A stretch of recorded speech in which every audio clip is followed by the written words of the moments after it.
Welcome to Time Out for Marriage.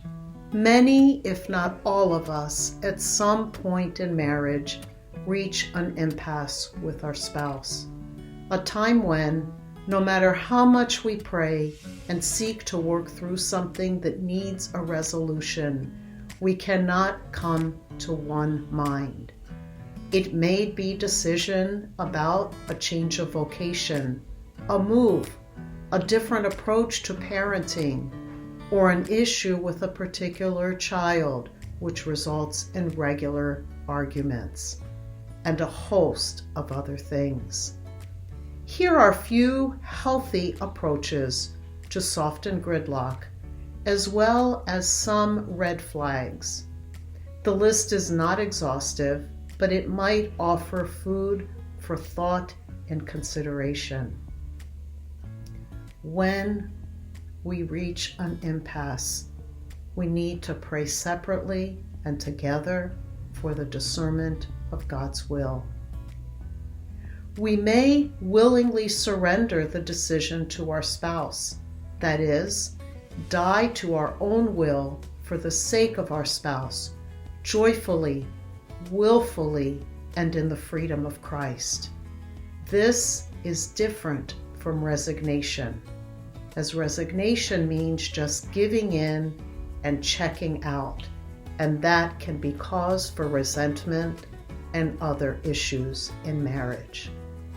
Sometimes the willing surrender may mean that the spouse with less expertise may submit to the will of the spouse who knows something more about the issue at hand. For instance, and this is a really easy one, if one spouse is better with finances, the other may defer a big financial decision they don't agree on. Sometimes women, out of a sense of obedience to their husband, based on their understanding of St. Paul's exhortation of the man being the head of the wife, as Christ is the head of the church, may leave many or even all big decisions to their husband. It is my experience in reading the entire corpus of St. Paul regarding men and women, and including that important passage from the 5th chapter of Ephesians, which we read at the marriage service, that both husband and wife are to submit to one another, which means that we are called as husband and wife to make decisions mutually and not against the other's will.